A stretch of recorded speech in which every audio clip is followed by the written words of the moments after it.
you are here as a producer for the competition film La Televisión de San Etienne, and you are here also as a director of your own short film. Yeah, short film by Manoel de Oliveira.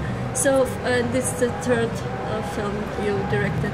Sure. So, and you said now from the discussion that Manoel de Oliveira had an influence on your, that you want to be, or you kind of had the courage to become a director. Yeah, yeah, exactly. It's not a stylistic influence, it's a vital influence, you know, because he started his big part of his career more than 60 years old, and he's still doing, you know, and it's a reference that age is not important, you know. I mean, if you have the courage, you have the energy in one direction, you can do things, always, and we must.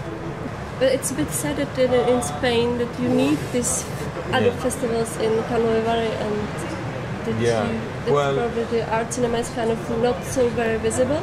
Yeah, I mean, well, it's not only in the case of Carlo Vivari. For instance, all the films I have co-produced, they have get better results in France than in Spain.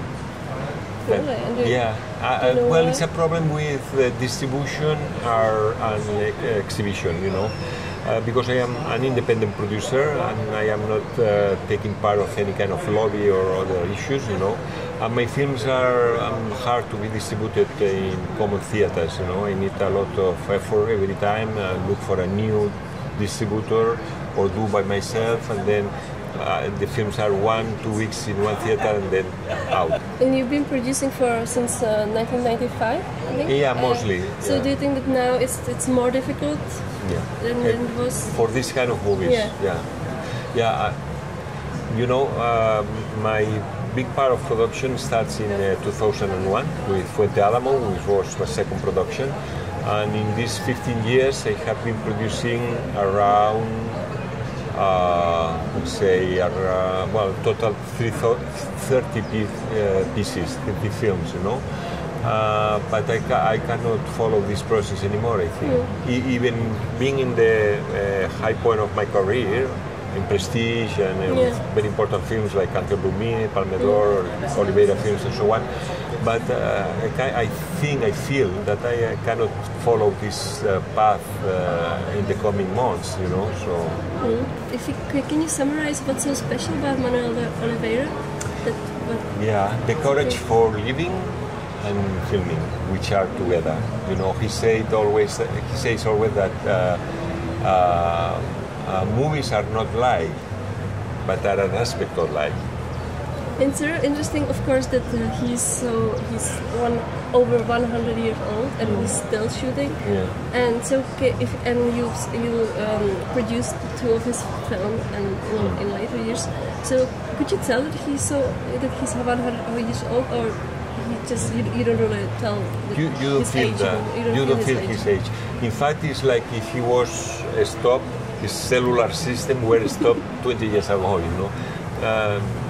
You don't see the time passing through since one moment, since 20 years ago. You know, it's very curious. So I think it's like an energy matter, you know.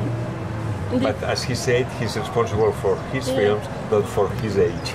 I heard the rumor that, if it is true, the rumor that Manoel de Oliveira shot a film and it's hidden somewhere, and it's kind of his, like the film that it should be released after his death? Yes, this is already, nobody has seen that film. I mean, it exists. It exists, but even his family haven't seen this film. It's, you know, it's like... And they didn't shoot it with him? It's a secret, but I think it exists. He told me it exists. That one film that he will release once he's dead. That will be the real...